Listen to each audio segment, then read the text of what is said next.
अगर आप लोगों में से कोई भी ऐसा है जो फॉर द फर्स्ट टाइम मुझे देख रहा है, तो मैं आप सभी लोगों को बता दूं कि मेरा नाम अदिति है। पेपर 1 और पेपर 2 कंप्यूटर साइंस लेते हैं बच्चे।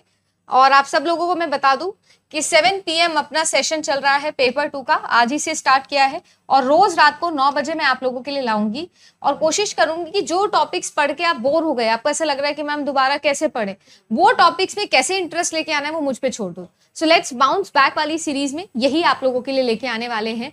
आपको बता दूं कि दिसंबर का कोर्स भी ऑलरेडी लॉन्च्ड है, अच्छी क्वालिटी के साथ में, प्रॉपर काउंसलिंग स्कीम के साथ में एंड आप लोगों के लिए प्रॉपर स्टडी प्लानर के साथ में पूरा का पूरा दिसंबर कोर्स प्लान हो चुका है। जैसे मैंने बोला था 1 जुलाई से होगा कोर्स, तो 1 जुलाई से ही शुरू करेंगे, है ना। और जितने भी एक एक चीज आप लोगों के लिए मेहनत करके यहाँ पर प्लान करके लाई गई है, आपके पास में कॉल नंबर है, आप इस पे कॉल कर सकते हो और अपना कोर्स एनरोल कर सकते हो। मैं 1 जुलाई से तैयारी स्टार्ट करवा दूंगी।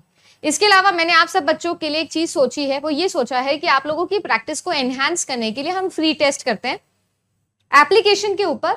हर मंडे को और हर थर्सडे को 2 टेस्ट में बनाऊंगी, 50-50 क्वेश्चंस फॉर पेपर 1, और ये सुबह 8 बजे से आपके लिए स्टार्ट हो जाएगा। हर मंडे और थर्सडे, याद रखना 3 दिन का गैप इसलिए रख रही हूँ सो दैट अच्छे से आप लोग समझ पाओ कि मैं क्या गलती कर रहा हूँ और वो गलती दोबारा दोहरानी नहीं है। सही है ना। तो आपके लिए मंडे और थर्सडे सुबह 8 बजे ऑल इंडिया फ्री टेस्ट होगा JRF अड्डा एप्लीकेशन पर जाकर आप लोग ये फ्री टेस्ट आराम से दे देना, कोई लोड नहीं है। और इसके अलावा जो भी बच्चे ऐसे बोल रहे थे कि मैम हम लोग बाउंस बैक सीरीज के अंदर पढ़ाई तो कर रहे हैं, बट अगर मुझे आपकी बुक लेनी है, क्योंकि अभी तक मैं इंडिविजुअली बुक नहीं दे रही थी, सिर्फ और सिर्फ आपको कोर्स के साथ में बुक मिलती थी। पर जितने भी बच्चे हुए और ये पेपर लीक की पूरी सिचुएशन के बाद में मुझे रियलाइज हुआ कि ये जरूरत अगर आपकी है, तो मैंने अभी के लिए आपको बुक भी लिस्ट करके दे दी है। तो आपकी चाहे पेपर 1 की हो या पेपर 2 की हो, आप इस तरीके से जो बुक है अकेले बुक भी जाके खरीद सकते हो, है ना। तो JRF अड्डा एप्लीकेशन पे मिल जाएगी, पेपर 1 की भी मिल जाएगी और पेपर 1 प्लस पेपर 2। इंटेंशन और एक्सटेंशन वाले क्वेश्चंस अगर आप लोगों ने नहीं देखे थे तो जरूर देखिएगा। आप सभी लोगों के लिए लिखा है intention and extension in logics. Logical reasoning का ये टॉपिक है जिसके अंदर आप सभी लोगों से माइंड मैपिंग को रिलेट करके मल्टीपल सिलेक्शन ऑप्शन वाले सवाल पूछे गए। MSO काफी ज्यादा यहाँ पर पूछे गए। इंटेंशनल का मतलब ये होता है जिसके अंदर आप लोगों की जो क्वालिटीज होती है ना वो क्वांटिटेटिव होती है।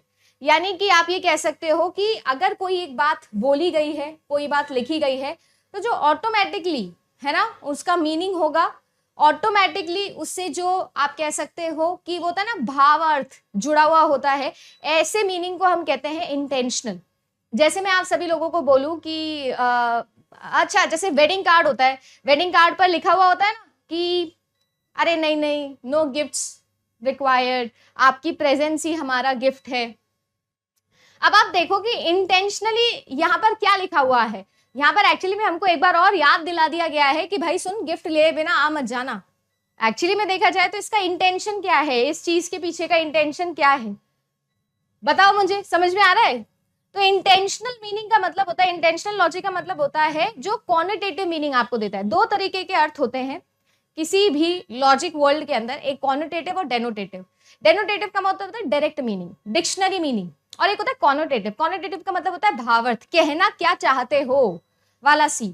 तो होता है वो वेडिंग कार्ड वाला एग्जाम्पल से याद रखना, ये आप लोगों का इंटेंशनल है कि भाई इंटेंशनल मीनिंग क्या है, यानी कि क्या इंप्लाई होता है ऑलरेडी। जैसे for example there will be a word dog which consist of an attribute including 4 legs, है ना, जिसके कैनाइन्स होंगे और जो बार्क करता होगा। अब जो भी जने को हम लोग ये नाम से बुलाएंगे उसके अंदर ये एट्रीब्यूट्स ऑटोमेटिकली हम मानेंगे कि होंगे ही होंगे। यानी कि जब भी एग्जाम के अंदर आप लोगों को बोले कि इंटेंशनली बताओ कि इसका इंटेंशन क्या है लॉजिक सिस्टम में, तो जो जो प्रॉपर्टी आपके एक्चुअल वर्ड में है वो सारी प्रॉपर्टीज आपको किसमें दिखनी चाहिए, आपके उस इंटेंशनल वर्ड या लॉजिक के अंदर जो आपको प्रोवाइडेड है। समझ गए हैं, भावार्थ जिसके अंदर जुड़ा हो। एक्सटेंशनल मीनिंग का मतलब ये होता है जिसका मतलब होता है डेनोटेटिव मीनिंग। जैसे कि वर्ड डॉग है तो it will refer to the dog themselves, ठीक है, ये सिर्फ डॉग के बारे में बात की जाएगी, आप इसे किसी से जोड़ नहीं सकते, आप इसको सिनोनिमली नहीं यूज करोगे, ये आप लोगों ने सिर्फ एक डिक्शनरी मीनिंग के तौर पर यूज किया हुआ है। सीधा सीधा जो बात कही जाती है कुल मिला के, जिसके अंदर लेयर्स नहीं होती, झोल झपाटा नहीं होता है मैम, सीधा सीधा बात होती है। सही है। इसको हम लोग एक्सटेंशन या फिर डेनोटेशन भी बोलते हैं। एक चीज याद रखिएगा, ये टॉपिक आप लोगों के लिए नया है, अभी रिसेंटली ऐसा पूछा गया। अगर देखा जाए तो पिछले क्वेश्चंस में भी है ना कॉनोटेटिव और आप लोगों का डेनोटेटिव, इस फॉर्म के अंदर ये क्वेश्चन ऑलरेडी पूछा जा रहा था। तो ऐसा नहीं कि ये टॉपिक बिल्कुल नया है, बट नए तरीके से आप सभी लोगों को एग्जाम के अंदर पूछा गया। सही है, समझ गए हैं? तो एक बार जल्दी से थम्स अप करके मुझे बताएंगे। अब देखो जैसे कैसे हो गया, फॉर एग्जाम्पल इमेजिन करिएगा एक्सटेंशन और इंटेंशन की हम लोग बात करें। पहली बात तो एक्सटेंशन और इंटेंशन हमेशा क्या होते हैं, एक दूसरे के इनवर्सली प्रोपोर्शनल होते हैं। क्या होते हैं? इनवर्सली। एक की वैल्यू इंक्रीज हो रही है, दूसरे की वैल्यू डिक्रीज होती है, एंड वाइस वर्सा फॉलोज। जैसे आप देखिएगा, आपके पास में कोई भी डिवाइस है, व्हीकल है, कार है, रेसिंग कार है, अगर आप लोग देखो तो एट्रीब्यूट धीरे धीरे इंक्रीज होते जा रहे हैं। जब एट्रीब्यूट धीरे धीरे इंक्रीज होते जाते हैं तो हमारा इंटेंशन इंक्रीज होता जा रहा है। आप सोच के देखना, एक डिवाइस की बात करें, डिवाइस के अंदर हम लोगों ने स्पेसिफाइली बोला व्हीकल, व्हीकल के अंदर हमने बोला गाड़ी, गाड़ी के अंदर हम लोगों ने बोला रेसिंग गाड़ी, रेसिंग कार। आप क्या कर रहे हो, धीरे धीरे और ज्यादा स्पेसिफाइड एट्रीब्यूट ऐड करते जा रहे हो अपनी बात के अंदर। एक ही शब्द है और उस शब्द के अंदर आप कितनी सारी चीजें जो है वो देखो लिख रहे हो। सही है।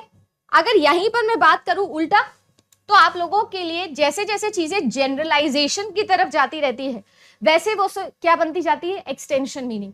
क्वेश्चन आएगा एग्जाम के अंदर, याद रखिएगा, और ये वही बच्चे समझ पाएंगे या वही बच्चे सही कर पाएंगे जो ये सुन रहे हैं। तो याद रखिएगा, जब हम लोग जनरलाइजेशन की तरफ जाते हैं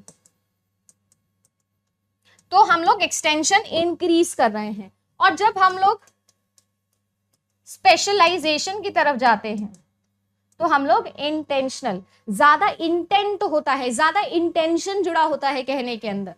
ठीक है, जैसे एग्जाम्पल करिएगा कि आप लोगों ने एनिमल लिया, मैमल लिया, फिर फेलाइन लिया, फिर टाइगर लिया, तो आप क्या कर रहे हो, इंटेंशन धीरे धीरे इंक्रीज कर रहे हो। आप वाइडर स्पेक्ट्रम से, जनरल बात से स्पेसिफिक बात पर आ गए हो।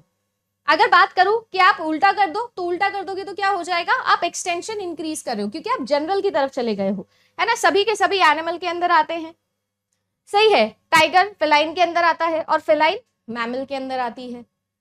ऐसे ही अगर मैं बात करूं, आप लोगों ने क्या करना है, डिक्रीज करना है एक्सटेंशन को, तो हम क्या कर देंगे, हम स्पेसिफिक की तरफ चले जाएंगे। यानी इंटेंशन और एक्सटेंशन एक दूसरे से इनवर्स तरीके से काम करते हैं।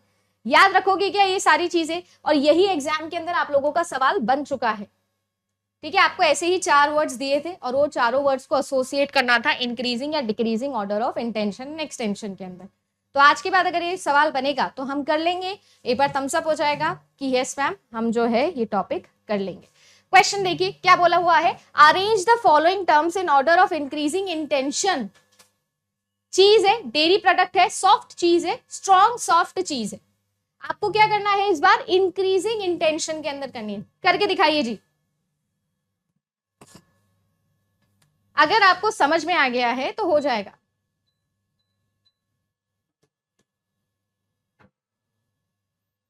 हाँ, डिडक्टिव और इंडक्टिव से रिलेट कर सकते हो भाई, कर सकते हो क्या, अरेंज इसको। हम लोगों ने बात करी मैम इंक्रीजिंग इंटेंशन, अभी अभी आप लोगों ने ये बोला था कि मैम जनरलाइज से जब हम लोग स्पेसिफिक की तरफ जाने लगते हैं तो हमारा इंटेंशन इंक्रीज होता है। अब देखो यहां पर अगर मैं बात करूं तो डेयरी प्रोडक्ट आ जाएगा हमारा सबसे पहले, डेयरी प्रोडक्ट के अंदर हमारा आ जाएगा चीज, फिर चीज के अंदर आ जाएगा हमारा वेरी सॉफ्ट चीज, और वेरी सॉफ्ट चीज के अंदर आ जाएगा स्ट्रॉन्ग एंड सॉफ्ट चीज। क्या मैं ये बोल सकती हूँ कि ये हमारा इंक्रीजिंग इंटेंशन है?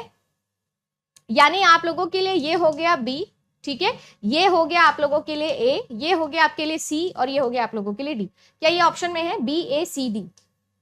बहुत ही बढ़िया।